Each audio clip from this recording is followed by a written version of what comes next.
Hello bachcho, let's read out the question first. An infinitely long current carrying straight conductor AB has near it a uniform straight conductor CD of finite length and capable of moving freely.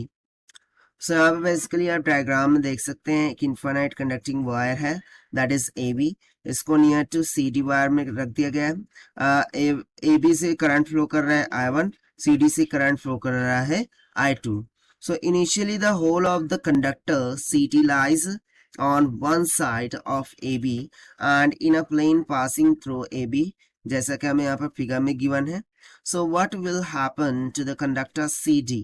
ठीक है, if current is passed through it in the direction from C to D। ठीक है, यानी कि जैसे ही हम C to D इस direction में इस CD में से करंट को फ्लो कराएंगे दैट इज I2। सो उसके कारण से क्या होगा यहाँ पर इफेक्ट वो हमें देखना है। तो चलिए देख लेते हैं हम इसको सॉल्यूशन से, so it will be more clear. But before our bets, let's talk about the key concept which we are going to use here for this question. So यहाँ पर देखिए हम concept क्या लगा सकते हैं। बायट-सैवर्ट लॉ के अकॉर्डिंग जब हम किसी फिलामेंट से करंट को फ्लो कराते हैं सो उसके अक्रॉस में एक मैग्नेटिक फील्ड का निर्माण होता है और उसके द्वारा किसी भी अदर कंडक्टर पर क्या लग जाती है, फोर्स। तो वो जो फोर्स होती है उसको हम बोलते हैं electromagnetic force. Okay, magnetic force बोल देंगे। और इसका फॉर्मूला हो जाता है यदि मैं इस फिलामेंट के ठीक है इस फिलामेंट का एक स्मॉल पार्ट कंसिडर करूं सो वो हो जाएगा DL, यानी कि यदि इसकी कंप्लीट लेंथ L होगी इसका स्मॉल पार्ट DL होगा। सो उस स्मॉल पार्ट DL के लिए क्या फॉर्मूला हो जाएगा, simply the current flowing throughout it multiply by the small part DL multiply by the magnetic field B into sine of theta के बराबर। ठीक है, सो ये एक फॉर्मूला हो गया। उसके बाद जो टॉर्क होता है ड्यू टू मैग्नेटिक फील्ड, क्योंकि मैग्नेटिक फील्ड के कारण से एक मैग्नेटिक मूवमेंट लग जाता है और उसके कारण से एक टॉर्क भी लग जाता है। सो उसका भी फॉर्मूला हम यहाँ पर लिख ही लेते हैं जो कि इक्वल होता है magnetic movement into magnetic field के बराबर, जिसको हम further MB sine of theta के बराबर लिख देते हैं। अब यहाँ पर दोनों जगह पे हमने थीटा यूज किया है। सो यहाँ पर बेसिकली ये जो थीटा है वो DL एंड B के बिटवीन में एंगल है और यहाँ पर मैग्नेटिक मूवमेंट और B के बिटवीन में एंगल ये थीटा दर्शा रहा है। So don't be confuse here. Okay, so चलिए देख लेते हैं हम यहाँ से। तो सबसे पहले तो यहाँ सिनारियो क्या बन रहा है उसको अंडरस्टैंड करना बहुत ही जरूरी है। तो जैसा कि AB एक इन्फाइनाइट कंडक्टिंग वायर है जिसमें से करंट फ्लो कर रहा है I1 के बराबर। सो अकॉर्डिंग टू बायट-सैवर्ट लॉ जैसे ही करंट फ्लो करेगा इसके अक्रॉस में मैग्नेटिक फील्ड का निर्माण होगा। अब यदि मैं मैग्नेटिक फील्ड की दिशा को देखूं सो उसकी दिशा हमें राइट हैंड थंब रूल से मिल जाएंगी। सो राइट हैंड थंब लीजिए, ठीक है, और करंट की दिशा में अपना थंब रख दीजिए। सो जो कर्ल फिंगर्स है वो आपको क्या दे देंगी, मैग्नेटिक फील्ड की दिशा। और उसको देखने से हमें पता चल रहा है कि जो मैग्नेटिक फील्ड है वो डाउनवर्ड लग रहा है। कैसा लग रहा है, डाउनवर्ड लग रहा है। और you can say into the field लग रहा है, डाउनवर्ड लग रहा है और इनटू द फील्ड लग रहा है। इस तरीके से हम बोल सकते हैं। अब देखिए बेसिकली यहाँ पर क्या हो रहा है, मैंने एक सेकंड फिलामेंट ले लिए, सेकंड वायर ले लिया, आप देख सकते हैं, या फिर कंडक्टर बोलते थे, जो कि है CD। अब उसमें से भी इसने क्या करा दिया है, एक करंट I2 का फ्लो करा दिया है। बट बेसिकली यहाँ पर हम लॉन्ग कंडक्टर के वायर इस पर क्या इन्फ्लुएंस पड़ेगा, क्या इफेक्ट पड़ेगा वो देखना है। सो बेसिकली देखिए इसके दो टोके हैं, एक तो है C और एक तो है D।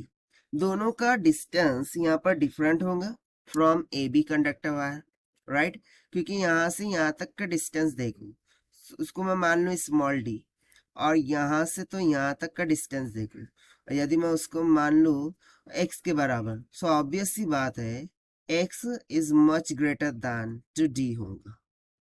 ठीक है, इतना क्लियर हो गया। सो देखिए इसके द्वारा, ये कंडक्टर AB के द्वारा इस पॉइंट C पर जो फोर्स लग रहा होगा और इसी कंडक्टर के द्वारा इस पॉइंट डी पर जो फोर्स लग रहा होगा उनके मान भी डिफरेंट हो जाएंगे, क्योंकि ये डायरेक्टली डिपेंड करता है डिस्टेंस पर, राइट। सो सी पर जो भी मान लग रहा होगा मैग्नेटिक फील्ड के द्वारा, उसका मैग्नीट्यूड कैसा होगा, वेरी हाई। और वहीं पर डी पर जो लग रहा होगा उसका मैग्नीट्यूड कैसा होगा, वेरी लो। एंड बेसिकली ये फोर्स अलोंग द कंडक्टर इस तरीके से क्या होती जाएंगी, रिड्यूस होते चल जाएंगी। अब देखिए फोर्स में क्या आ रहे हैं, चेंजेस आ रहे हैं। फोर्स में हमें क्या मिल रहा है, चेंज मिल रहा है, जो कि हमें पता चल रहा है the relation of magnetic force is equal to R D L into B sine of theta से। तो जैसे जैसे फोर्स में चेंजेस आएंगे, सो फोर्स के चेंज होने के कारण से इस पर एक टॉर्क लग जाएगा, और वो टॉर्क किस दिशा में लग जाएगा, क्लॉकवाइज डायरेक्शन में। क्यों क्यों टॉर्क लगा है, क्योंकि मैग्नेटिक फील्ड के द्वारा इस पॉइंट्स पर फोर्सेस लगी है, जो कि बेसिकली उसकी लेंथ के अकॉर्डिंग क्या और ये डिक्रीज होती जा रही है। सो इस पर एक मूवमेंट लग जाएगा, और मूवमेंट के कारण से इस पर टॉर्क लग जाएगा, और वो कौन सी दिशा में होगा, क्लॉकवाइज डायरेक्शन में होगा। ठीक है। सो यहाँ से सिंपली हम टॉर्क के फॉर्मूले से क्या बोल सकते हैं कि जैसे कि यहाँ पर हमें मूवमेंट भी देखने को मिल रहा है, मैग्नेटिक फील्ड भी देखने को मिल रही है, ठीक है। सो इस कारण से हम बोल सकते हैं कि इस पर एक टॉर्क एग्जर्ट हो जाएगा। अब यदि ये टॉर्क एग्जर्ट करेगा तो ये क्या कर जाएगा, रोटेट कर जाएगा सीडी रॉड, ठीक है। और देखिए यही बेसिकली क्या हो जाता है हमारा आंसर। सो यहाँ से हम आंसर करके क्या लिख सकते हैं, ठीक है। आंसर में हम क्या लिख सकते हैं, the rod CD will move, जो रॉड CD है वो मूव करेगा upward, move upward and turn clockwise.